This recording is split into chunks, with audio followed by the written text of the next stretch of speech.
Cet épisode est commandité par Groupe Loutech. Vous êtes à l'écoute de Station Constructo, un balado spécialisé pour le secteur de la construction au Québec. Bonjour à tous et à toutes, mon nom est François Toupin. Bienvenue au balado Station Constructo. Cette série traite des grands défis rencontrés sur des chantiers bien connus. Et au fil des épisodes, nous discuterons de 4 projets ayant rencontré différents types de défis, soit des défis en exécution, en ingénierie, en architecture, des défis qui ont trait à la technologie aussi. Nous allons aborder aussi évidemment les solutions trouvées pour y faire face. Dans cet épisode-ci, nous discuterons des défis ayant trait à l'architecture du manège militaire voltigeur à Québec. En 2008, dans le Vieux-Québec, un violent incendie ravage le manège militaire voltigeur, un véritable joyau du patrimoine architectural québécois, voire canadien, est ainsi presque entièrement réduit en cendres. Heureusement, il s'agira d'un point de départ d'une grande aventure qui mènera ultimement à la renaissance de cet imposant bâtiment d'inspiration française, dont la construction avait été entreprise au milieu des années 1880, suivant les plans de l'architecte Eugène-Étienne Taché. N'empêche, il s'agit alors d'une tâche colossale qui aura duré près de 10 ans.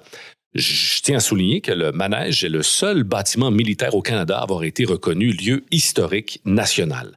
Stéphane Langevin, architecte associé chez STGM, firme qui a fait équipe avec A49 et DFS pour la conception du projet, discutera avec nous des défis rencontrés lors de la conception et de la réalisation de ce projet patrimonial.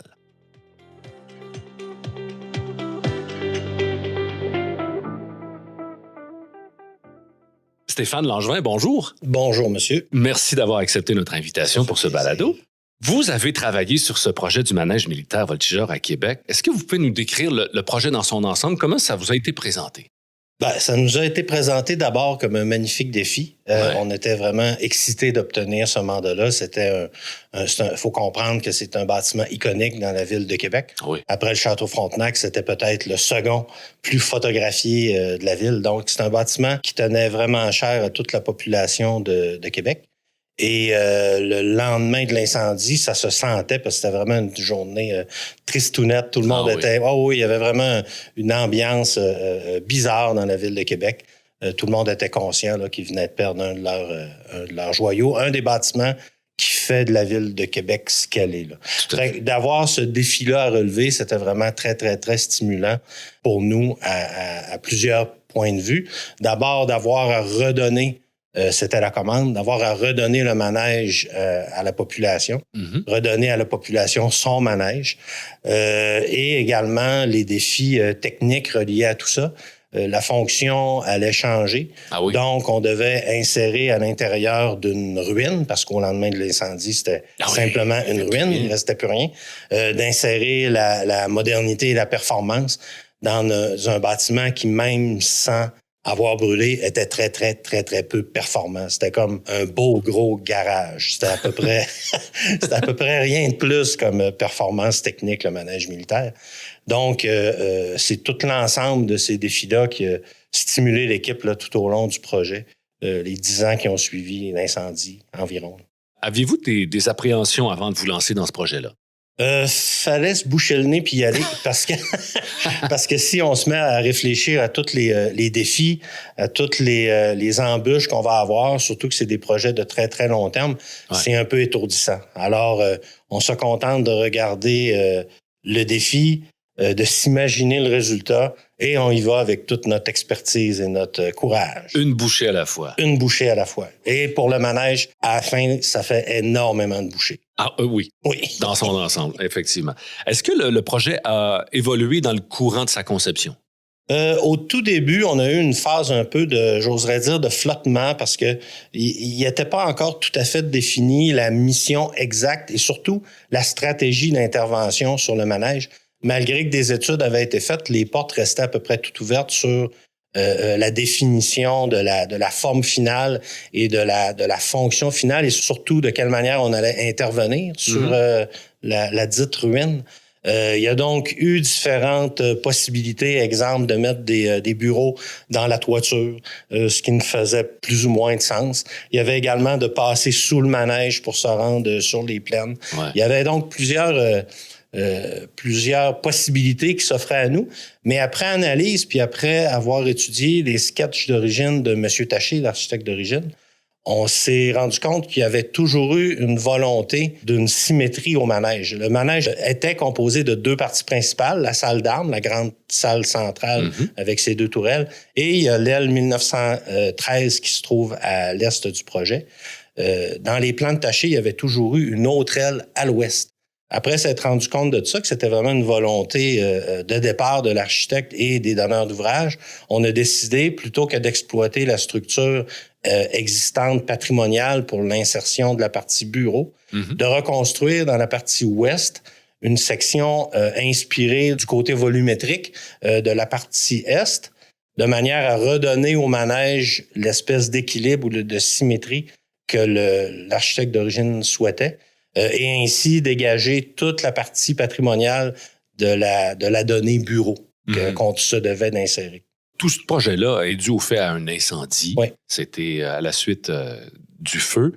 Est-ce que les dommages engendrés, ça rendait le projet encore plus difficile? Comme s'il n'y avait pas eu d'incendie, on fait juste une rénovation. Ouais. Des fois, je sais que monsieur le client aime pas toujours ça quand je dis ça, mais c'est presque une chance que le manège a été victime d'un incendie parce que il y avait énormément de dégâts qui étaient dus au vieillissement du bâtiment puis à un, j'oserais dire, manque d'entretien au fil des années. Donc, il y a énormément de travaux de maçonnerie qui n'ont pas été engendrés par l'incendie comme tel, mais plutôt par un vieillissement de la structure là, avec les années. Puis je suis pas certain que si l'incendie avait pas eu lieu, premièrement qu'on aurait découvert toutes les défauts du manège, toutes les choses qui allaient mal à l'intérieur de la structure.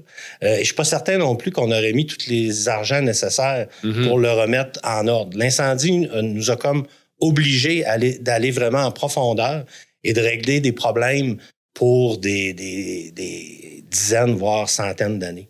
Est-ce que vous avez eu, justement, parlant de ça, est-ce qu'il y a eu des surprises en cours de route?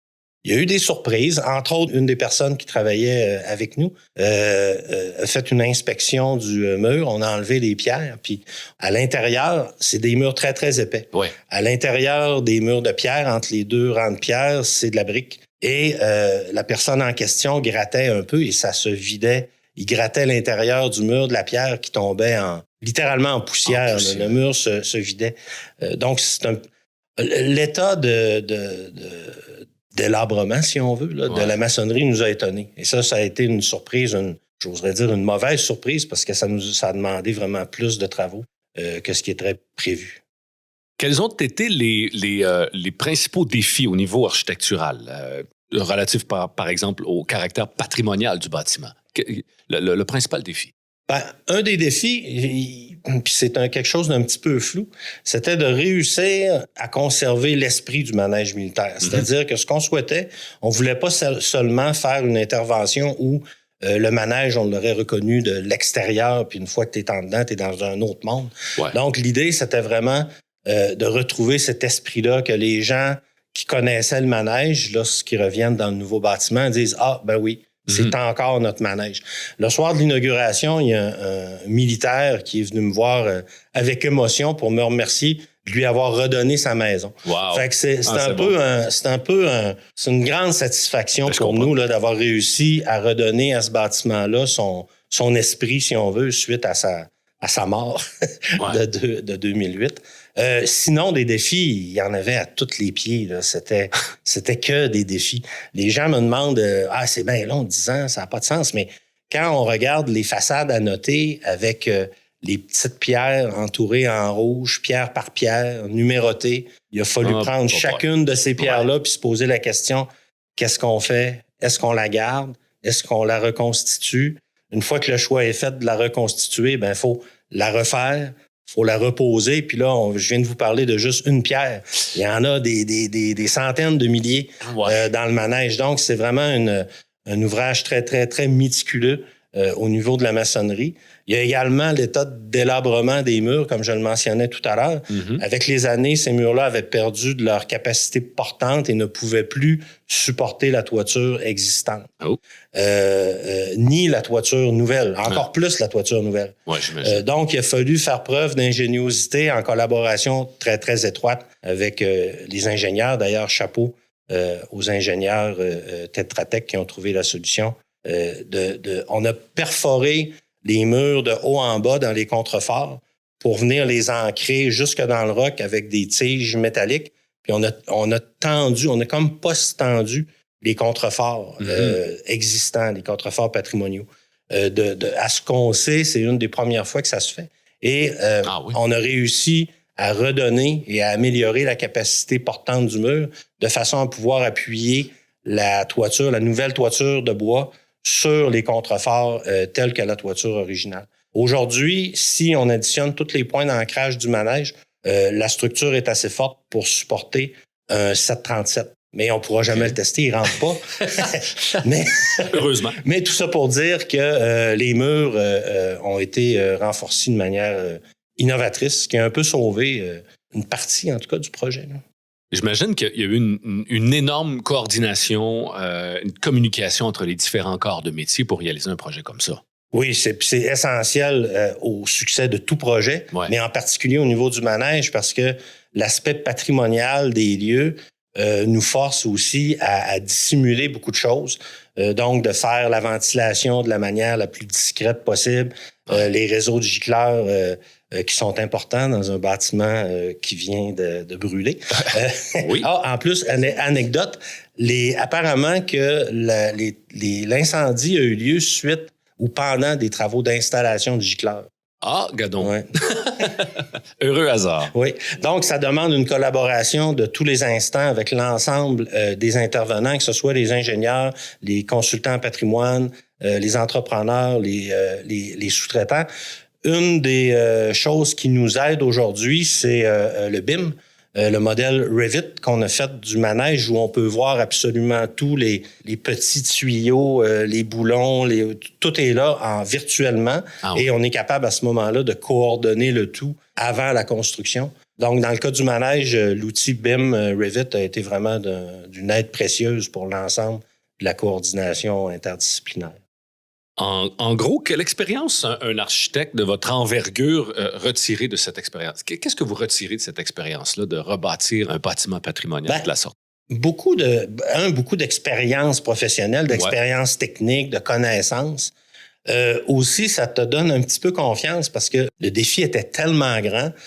Quand tu as fait le manège, tu peux faire à peu près n'importe quoi. Tu peux t'attaquer à n'importe quel défi sans problème. Puis, la plus grande satisfaction, c'est vraiment de prendre conscience de l'importance de notre métier pour une société parce que notre rôle a été essentiel dans la renaissance de ce monument-là. Puis c'est vraiment un monument, comme je le mentionnais tantôt, qui tient beaucoup aux gens de Québec puis qui a énormément de valeur. Donc, de participer à ça et de comprendre que sans nous, ça n'aurait pas été possible, ben ça nous fait encore plus apprécier notre métier puis la contribution qu'on peut avoir dans une communauté. Est-ce que c'est le principal conseil que vous donneriez à un architecte, un ingénieur qui débute dans le métier? Ce serait pas mal ça? Ben, peut-être. C'est pas un conseil comme de le convaincre que son métier, c'est pas un jeu, c'est très, très sérieux. C'est très, très loin du pelletage de nuages que le préjugé dont on est victime. On est loin de pelleter des nuages. On construit des choses de manière sérieuse et scientifique, mais tout le temps inspiré par des objectifs beaucoup plus grands que nous. Puis je trouve ça très stimulant. Parce qu'il y a beaucoup de choses entre la table à dessin et le chantier. Énormément.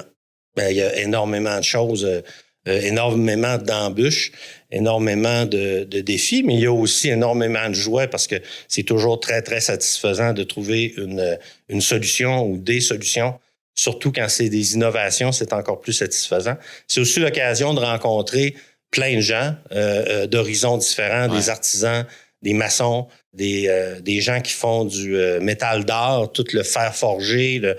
Ça, c'est des métiers précieux dont on a besoin pour pouvoir faire revivre notre patrimoine. Comme et qu'on a de moins en moins, je pense. On a de moins en moins, c'est très, très, très, très rare, et d'où la préciosité de la chose. Tout à fait. On a fait le tour de la discussion. C'est un projet hyper intéressant. Puis on va aller le visiter, c'est sûr. C'est ouvert à tous. D'ailleurs, c'était un des buts du projet, que le projet soit ouvert au public et non plus un projet fermé comme il l'était à l'époque où il était seulement militaire. C'est vrai. Stéphane Langevin, merci beaucoup. Ça me fait plaisir. C'est ce qui termine cet épisode de notre série sur les grands chantiers, un défi à la fois. Nous souhaitons remercier Stéphane Langevin, architecte associé chez STGM, ainsi que le groupe Loutech qui commandite cette série.